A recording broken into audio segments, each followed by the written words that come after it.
Whether you're a seasoned pro or just starting out, this podcast is for you. Recruiting is a battlefield where the rules keep changing and the chaos never stops. As the world shifted to remote work, real connection and unfiltered learning have never been more urgent. This isn't just a podcast, it's your survival guide. Welcome to the revolution, your digital bullpen.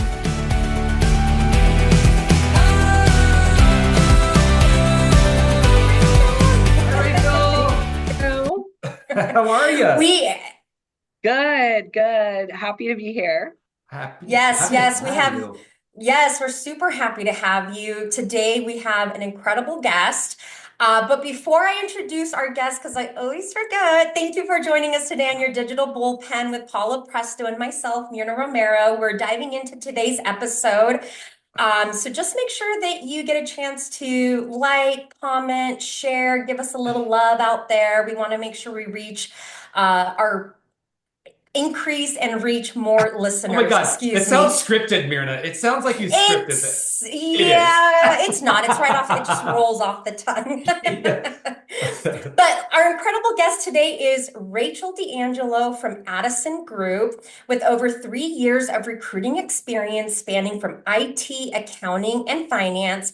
Rachael has quickly risen through the ranks. She's now leading teams as a branch manager for Addison Group, accounting, finance, executive search here in the Phoenix area. Rachael is deeply passionate about building meaningful relationships with both clients and candidates, focusing on not filling roles, but matching people to the teams where they can really thrive. She embraces Addison's Group boutique firm approach, which combines personalized service with the robust resources of a large organization. Known for her dedication to providing a white glove experience, Rachael takes pride on going above and beyond to create an exceptional outcome for her teams and those clients and candidates that she supports. So we are so happy to have you here, Rachael. Thank you so much for joining us. Thank you. Happy to be here and help grow the podcast. Well, let's just share your knowledge and the stuff that got you. Yes. This is about making everybody else that does what we do a little bit smarter, 1% better every day. Love it. And for those of you that don't know, all three of us worked together at Vincent Benjamin once upon a time. Yes. I had the pleasure of working a little bit closer with Rachael because I was in charge of training. So I did not know, I knew once she joined us, but when you're training people, it's like a big responsibility to kind of help them, be successful. So to see you become a branch manager, from the time I saw you like hit the phones in 3 years. In 3 years, like come on now, it's amazing, exceptional. So it's just with a big company. It's not like it's a good company. Nice. And they're a great company. I've heard nothing but great things about the Addison Group. Yep. And just another fun fact, I have a really good friend that Paul and I've known since like we were young kids in the recruiting world. Oh. And so Rhonda helped Rachael actually land her job at the Addison Group. So she obviously made a really good match over there for you. And I know you're doing just amazing things over there. So we're just so excited to have you and get to know more about what you've been up to since before, after we all moved on and did our own thing. Yeah, absolutely. Rhonda was great. I gave her a really long list of things I wanted to see in a next firm. I think Vincent Benjamin, set the tone of what I wanted things to be, and Addison Group, it matched everything I was looking for. That's awesome. So Rhonda did a great job.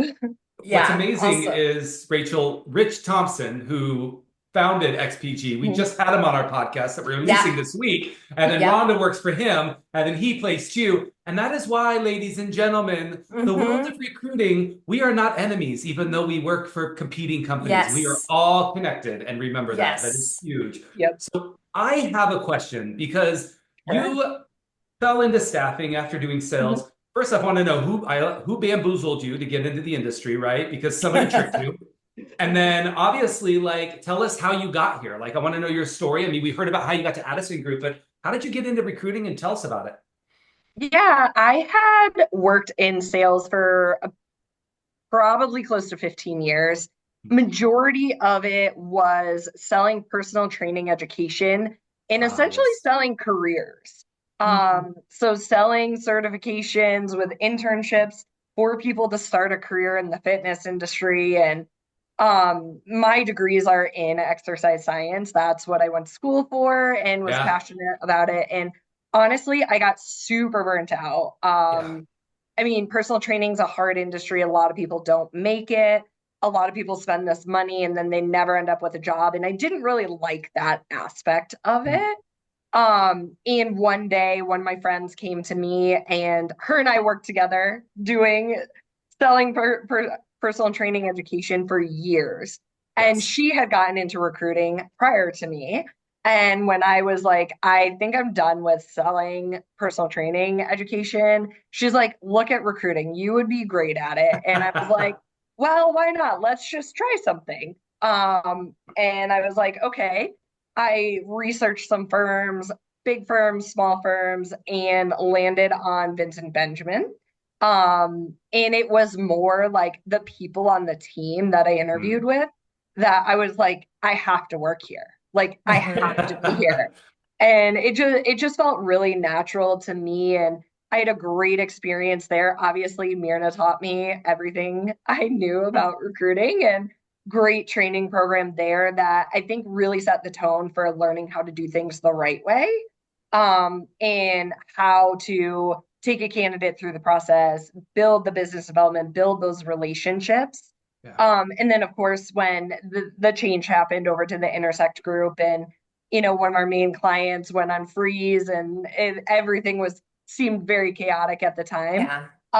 I went to a larger national firm, Yeah. and I saw what it was like to work 100% remote in this industry and work with clients not in your backyard that you could Mm. never meet face to face. And I realized that was absolutely not for me. Yeah. And I wanted to be back to that boutique approach. I wanted to be able to go out and meet my clients, meet my candidates, know their businesses, and truthfully have a relationship with them and not just be the next recruiter that's calling them about an open role. Yeah. Wanted to be a business partner. And I knew in order to do that, I needed to come back to that boutique firm and work in the local market. And when I went to Rhonda, when I was looking for my next role, those were things I told her. Those are non-negotiables for Yeah. me. I did not want to be remote anymore. I wanted to be back in an office with a team and really driving to be business partners with Yeah. our clients, with our candidates who turn clients. Yes. Mhm. And that's how I ended up back at Addison, because that is their approach here. Yeah. And it fit perfectly with my beliefs and how things need to be run. And they just ended up being a perfect match.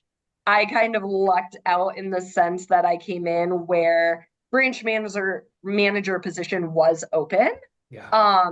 I'd never been in necessarily a direct management position, but I always ended up being that person, even at BD, like Yeah. the people would go to with questions. How do I do this? What should I do here? Same thing when I went to the national firm. And I was like, you know what? I'm just going to embrace this. Like, my goal is Yeah. management long term. And this is right in front of me. Yeah. And they're willing to work with me to get there. And it Yes. just seemed to be a perfect fit, and really building the finance accounting direct hire team here from the ground up. Love Nobody it. Yeah. was in my role for almost a year prior to me being here. So I really got to take a unique opportunity of starting it essentially from scratch, Yeah. and building that back up, and building a team underneath me at the same time. It's awesome. That's amazing. And not easy, right? Like No. there was obviously, like you said, there was an opening that had been open for a while. So it makes sense that they were looking for the right fit. And here you come along and and I remember you texted me like, Myrna, do you know anybody that might be looking for work? And I'm like, I'll see what I can do. Yeah. And ironically, I hired somebody who was my boss when I worked in sales. Oh That's my amazing. God, that's amazing. That's Yeah, but amazing. he, same as me, was burnt out of Yeah. the grind of sales and the 150, 200 dials a day, and Yeah. just the churn and burn of sales, and he's doing great. Yeah. No, that's awesome. And obviously with, you guys just coming from such a similar background, you guys have obviously worked well together. No, that's exciting. I can't wait to see where all of this leads for you. You kind of shared how you've kind of climbed into this role, but share with us, like, how are you bringing the magic to what you're Mhm. doing now? When I also want to Yeah. know what's been your biggest struggle too? Like what was the biggest hurdle that you had to get over, and then what's the magic today? Because like starting a I branch from the ground up, like a division, that's not Yeah, yeah, easy. it's not easy. I would say the biggest hurdle is getting new clients in this type of market. Yeah. Yeah. Obviously, we all know the job market has been really, really tough the last couple of Yeah. years. So I would say that has been the biggest hurdle by far. And one of the ways that we've been able to combat it here is working with our other business lines Hmm. within the office and really, really going into that team mentality, which Yeah.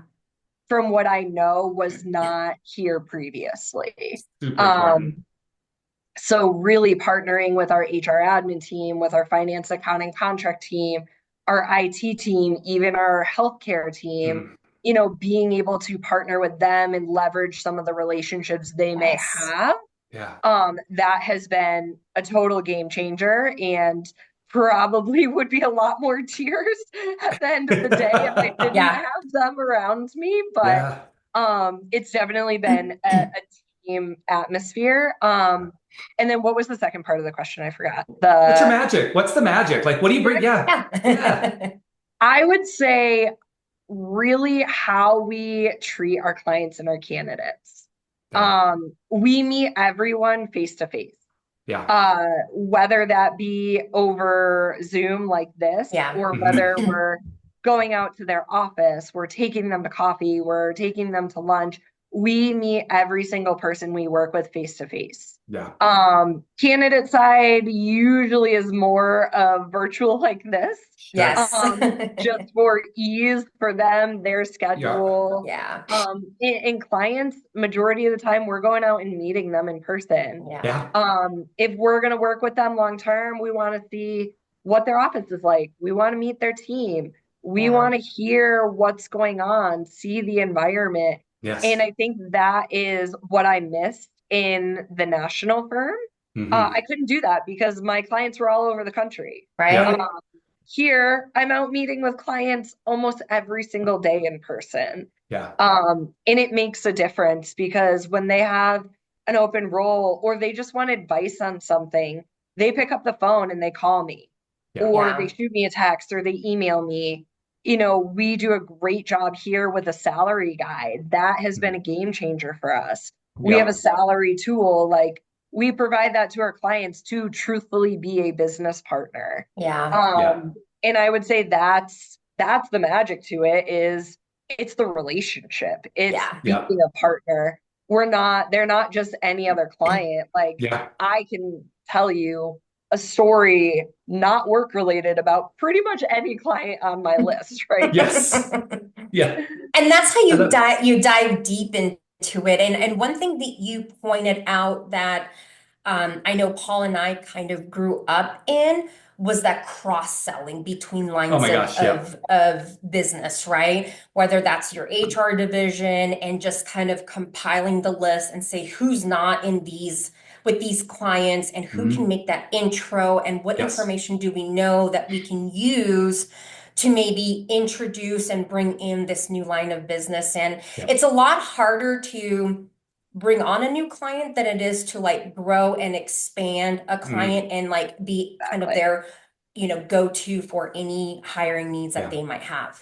And you know Yeah, what's and it works Love interesting? that. well because like when we go out on a client visit, we're like, well, what other roles do you have? Like we Yeah. Sure. pretty much cover everything you Everything. could Yeah. Yes. imagine. it might not be me, but I guarantee you I have a team that does Yes. that. Yeah, for sure. And you know what's funny is like, even though you're part of a firm that has it, I know there's some people out there, like we talked to Travis Lewis and he's just doing his little firm. But even then you create partnerships with other smaller firms and now you can cross sell. Same concept, right? And I think it's about creating alliances and people that you can work with, whether it's in your own company. Heck, I remember when I was with Agilon, I had partners in competing firms that just we did great business together. Yeah. And it's just because I like the way they did business. So I think it's super important. And I love that. Yes. That's amazing. So you talked a little bit about your white glove approach, obviously. And so I guess what would you say makes you guys, if you were going to give a little like 30-second commercial about what makes you stand out against maybe being competitive in the industry, what makes you different? Because there's other firms that do boutique-ish stuff.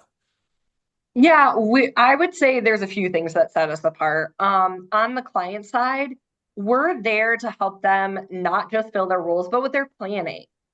So we use salary reporting tools that cross-references millions of pay across the country and then dials it down into the Phoenix market as well as industry, size of the company, revenue, years of experience, certifications. We can help them plan for not just what they need to hire that salary at, what they need to give people raises to, and what that is expected to be in the next year, as well as an inventory of candidates. So that I would say, on the client side, like that is something that we offer all of our clients and they take us up on it. I run those all day long for them, whether it's an accounting and finance position. I see a lot of requests for a lot of positions because generally salaries run through them for budgeting purposes.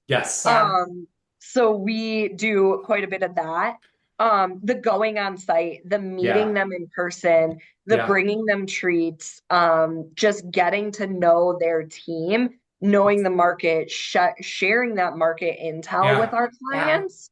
And then when they do have an open role, like we're not sending them just 10 able-bodied people. We're really getting to know, okay, you can give me a job description all day long. That's great. What is the off resume stuff?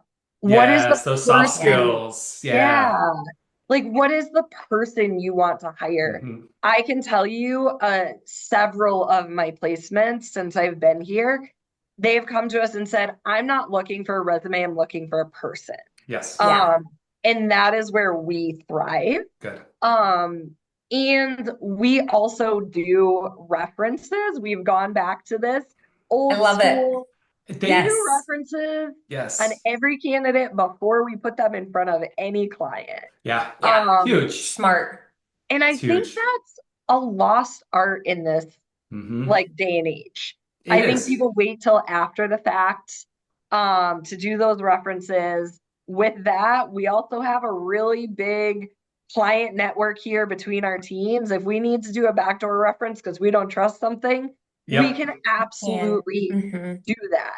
And we can do it confidentially to keep our clients safe, to keep and your candidates safe too. I mean, I think doing a reference on a candidate, it's funny, but some candidates are gonna. I think what was the statistic? 75% of all people lie or make up stuff in an interview. And so unfortunately, candidates, I don't think they do it not knowing that the negative impact is we'll put you in your job, you're not going to thrive, right? So the reference not only helps the client, but it helps the candidate too. And I simply love that it's. When I hear that you're doing the same stuff that we did, Myrna, 18 years ago, like if it's not broke, don't fix it, right? And it's not broke. And it's that personal relationship and it's that ability to just connect beyond the resume. And I think that's huge. And so many people get fixed on that resume. But normally when a client asks, like when you ask a client, what are the top 3 things they want? The first one's a hard skill and the other 2 are things you can't see on the resume.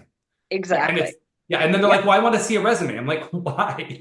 Because you can't even see it. So it's interesting.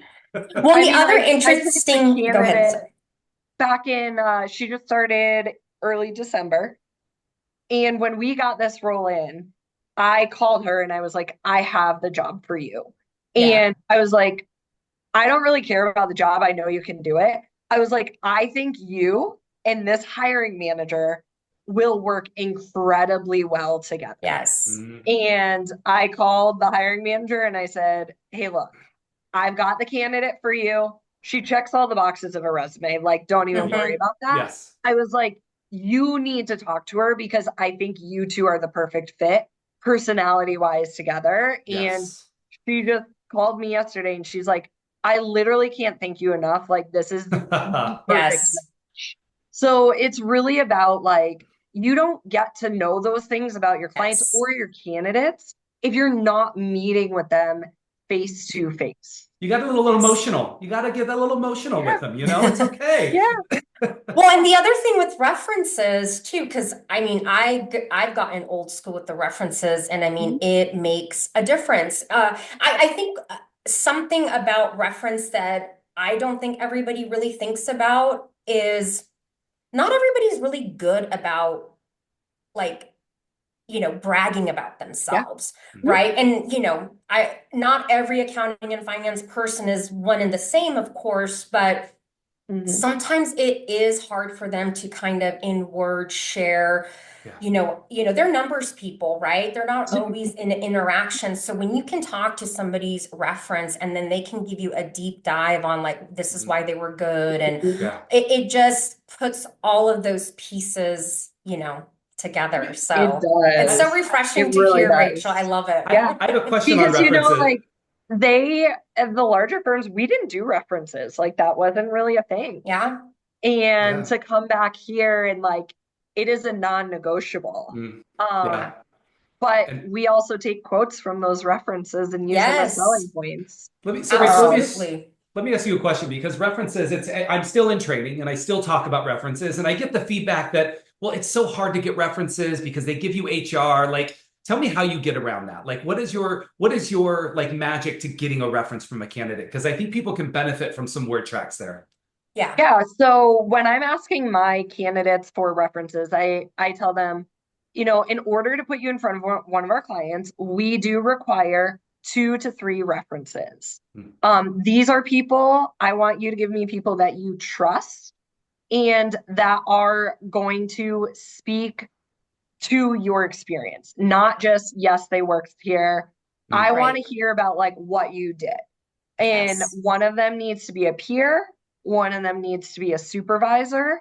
And then if they are going to be in a hiring capacity, because a lot of our roles are, we also ask for one person that reported to them to really get the full scope of what they're like to work with.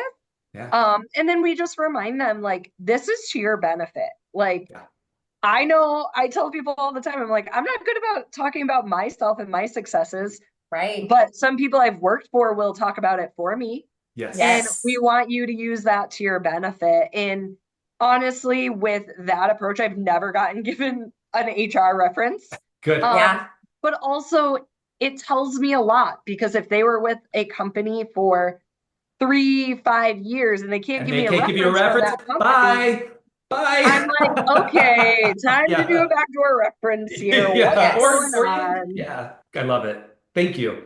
And that's true. I mean, it's absolutely true. So that is just like such a powerful statement that I hope a lot of our listeners can kind of take away with that. So, you mentioned something about Addison Group being a boutique firm with like big firm resources. And you said you like really, balancing kind of both that boutique, but with the backing up the resources. What's the secret to pulling it off like successfully? So we still work in our like metro areas. So Addison Group has, I don't even know how many offices, 30 plus offices across the country. So we all work in our small teams, just like we did at VB. And we all work in our specific area. I'm accounting and finance. I don't touch IT anymore, but I do make intros for our IT team and vice versa. But I would say the biggest thing is we still operate as this is the Phoenix office. We only work Phoenix. We do get together from time to time and talk about remote or relocation jobs that we will share across the country. but Sure. everybody focuses on their metro area. Yeah. And that is the biggest difference. Now, I have an urgent role. I need supporting help. There's an office that is light on jobs. They can jump in and help us. Nice. We're light on jobs, but this other office has a lot more, and we need stuff to work on. We can jump in and help them. So we do have the national, the big firm resources like that. Yep. But we still operate as like, this is the Phoenix office. Sure. The 21 of us here, we only work Phoenix. The 3 to 5 of us per team, we only work on roles that our team specializes in. Right. I know when I was with the big firm, I could work any industry I wanted. Sure.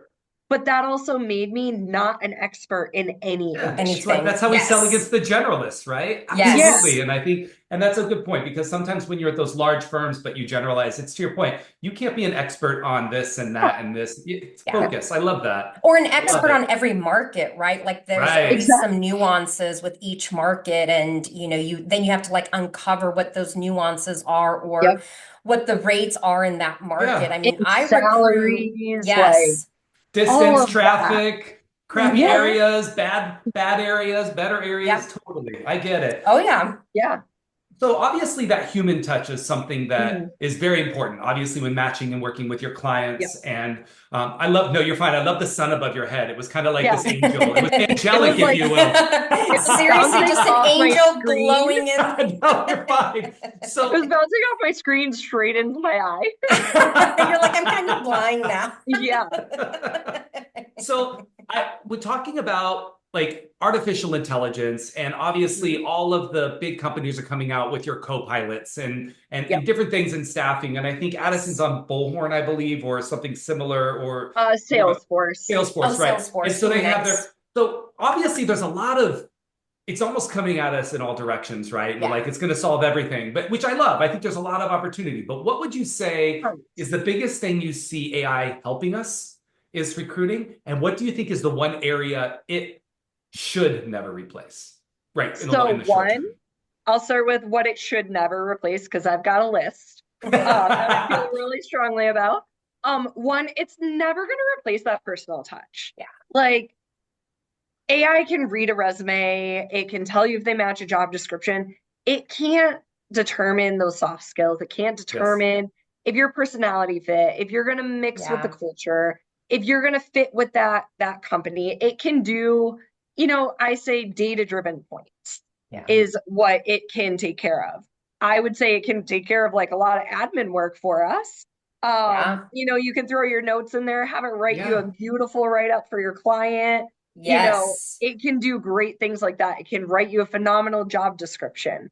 But it's never going to take away that personal side of it. The other part I think it should never touch is resumes. And the reason I say that is interesting. AI is great, but it's not always accurate. And I see AI created resumes. And can you tell the difference now? Do you think you can see like the difference? You can tell the way it's stated and written. It's very AI. It does not seem like a person is talking about their experience. Yeah. You can tell some of it, they probably didn't actually do those things at their job. It just is too robotic. And I think to an employer, to a recruiter, to anybody looking at that resume, they're going to look at it and be like, this person didn't write this. Yeah. And I think that kind of is that personal touch of this is my experience I'm writing about. And I don't think that AI should ever fully write them. Now, can it clean it up? Can it make things sound better? Grammatical errors, right. Totally. Yes, absolutely. But like writing a full resume, I think is an absolute no-no.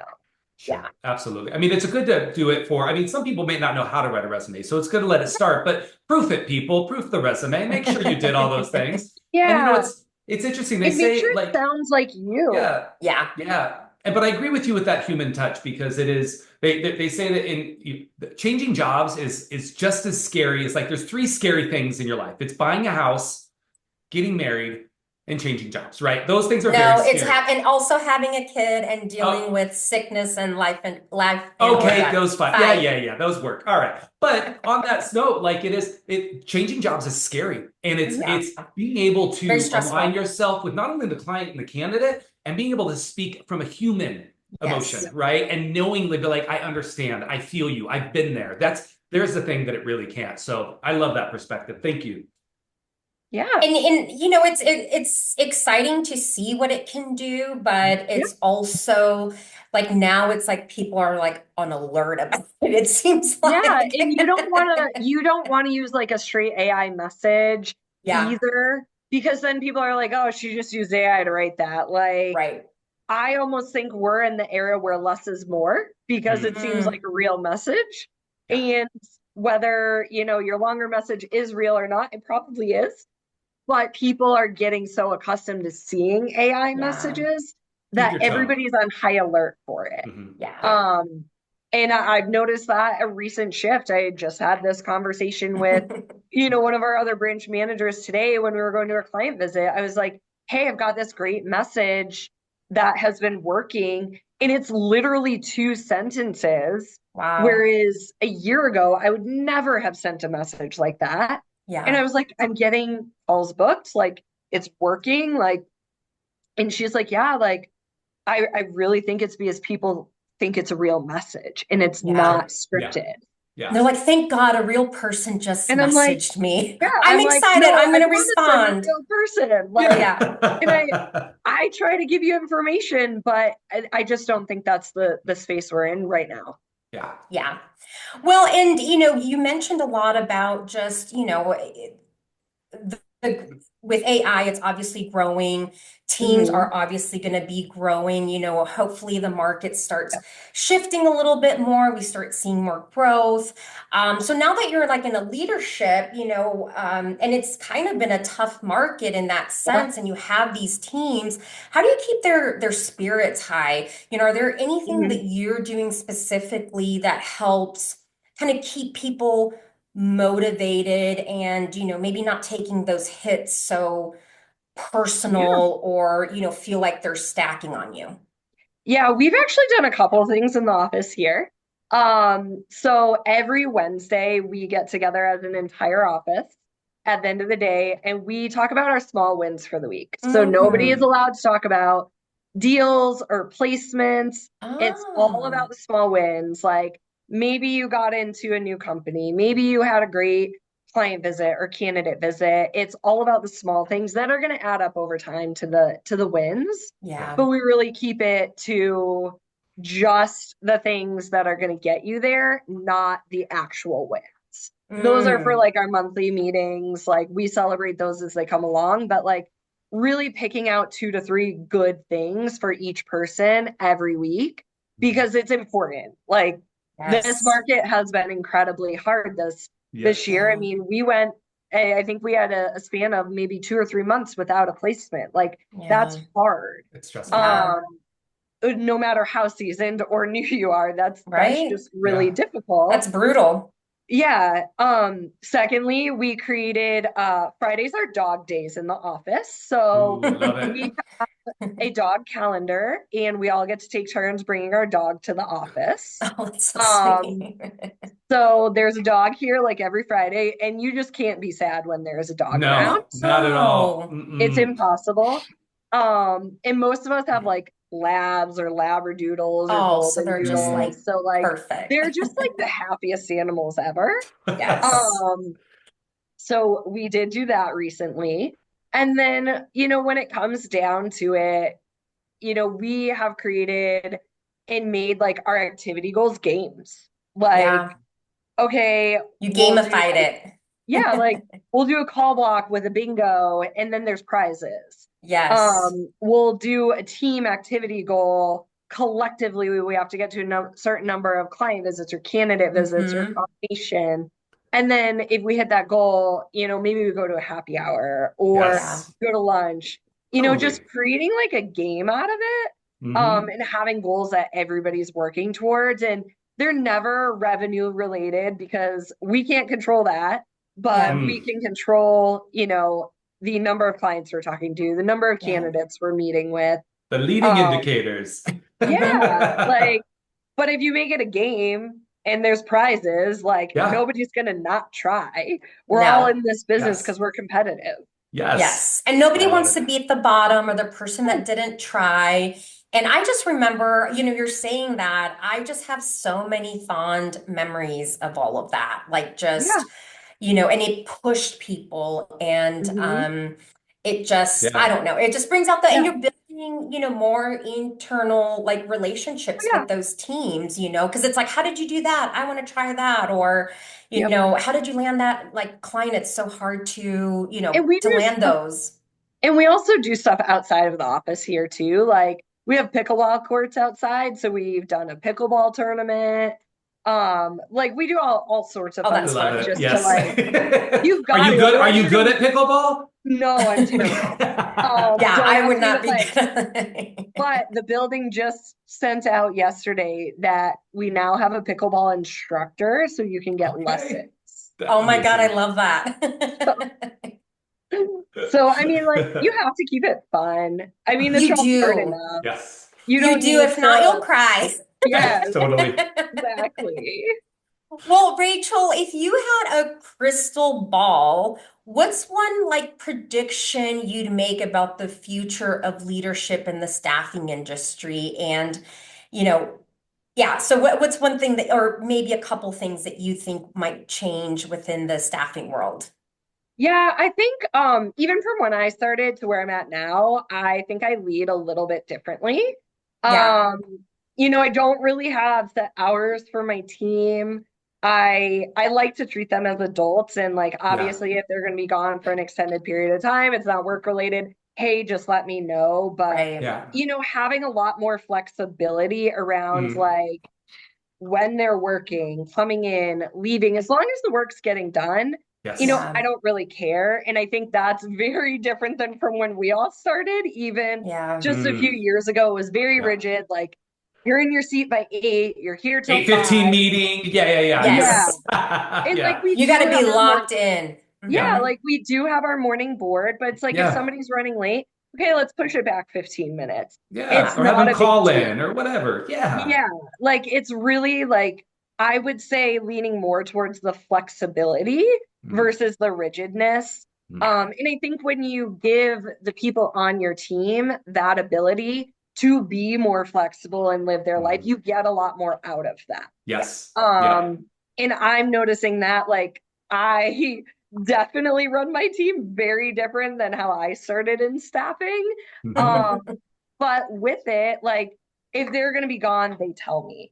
If they need time off, they tell me. I have one of the guys on my team out sick this week. He felt horrible about it. And he's like, I have a client visit. I'm like, don't even worry about it. I'll cover it for you. But it's just having that, whereas treating people like people, we're going to keep them in this business longer. Shocker. And I bet you they're going to bill way more. And also with new people, I know I had to work super, super hard when I was new, I mean, you helped me, but the people on my direct team were like, she's competition. I don't want to help teach her these things, but really being able to take those new people and get them wins quick. Yes. The sooner the better. Yeah. My new employee on my team, he closed almost $40,000 his second month here. Amazing. Getting those quick wins is going to lead to more wins and him working harder. So I think just making those changes, and I mean, I didn't start in staffing that long ago, but I've already realized I don't want to run things that way. I'm going to run things this way. Yes. I love it. And so it sounds like you have the right chemistry to be a fantastic leader, Rachel. And I think you're already doing it. I think that it is being not selfish in the role and ensuring that you get your people a win before yourself, because leaders eat last, right? And I think it's super important for that. But I love it. And I'm so excited to see kind of where you go with Addison, because it Yes. sounds like you're building a team and you guys are on the right path. And I think that 2025 is going to be a great year.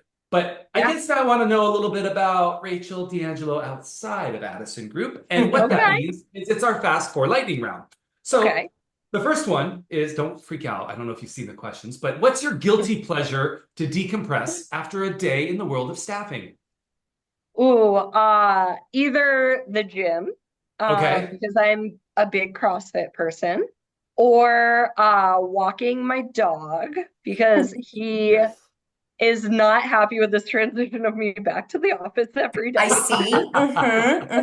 see. He's like, excuse me, you've been home with me for 4.5 years. Why are you leaving me now? So he gets very excited also when he gets to come to the office. I love it. Yes, a fun little field trip for him. I love that. Yeah, he'll be 5 next week. He was a very, very closely pre-COVID puppy. Oh, okay. That makes sense. And yeah, I guess that the timing sounds right. Yeah. Well, let's see. What's the last show that you binge watch and couldn't get enough of, Rachael? Ooh, I'm not gonna lie, I'm not a huge TV person, but because I was sick, I watched The Equalizer on Netflix, and it was so good. I have not seen that. Is that with the one with the one you're talking about? Yes. I have it on my to watch, but I haven't gotten there. Wait, who's really good? Who's in it? John Queen Cena? Latifah. Oh, Queen Latifah. I thought it was John Cena. I was like, that's like Uranus number one. The last season you could probably skip. Oh, The Rock. Okay. Yeah, the last season you could probably skip, but the first 2 seasons are good. Okay, perfect. All right, so and I know you were sick, but when you're not sick, what's normally some random stuff that's currently living on your nightstand? Ooh, my laptop, because I am a big Suns fan and I have the Suns live on there, so I can watch all the games. Okay. That's amazing, Rachael. Yeah, I would say that's, aside from that, I don't know if anything else is really on there. I like it. No clutter. I like it. Yeah. No, I hate clutter. I hate it. Same. It stresses me out. Same.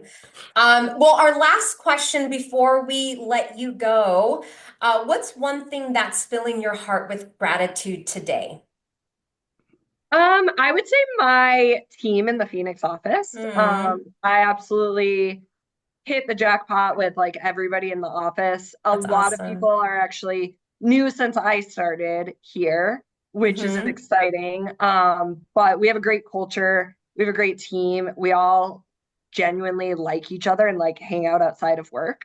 So I would say the team that we have here, it makes or breaks a job. And I'm really lucky that some of them are some of my closest friends too. I may have brought 2 of them with me, but there are other new ones. Yes. That's amazing. That's amazing. Thanks so much, Rachael. Yeah, I love it. Rachael, you're awesome. We truly loved having you on, and I miss you, and I don't get to see you as often. We've got to plan something. Yeah. And shout out to the Phoenix Addison Group. Woo, woo. Yes. Well, Rachael, Happy New Year, and we can't wait to watch you on this journey, and here's to kicking ass in 2025. Yes, absolutely.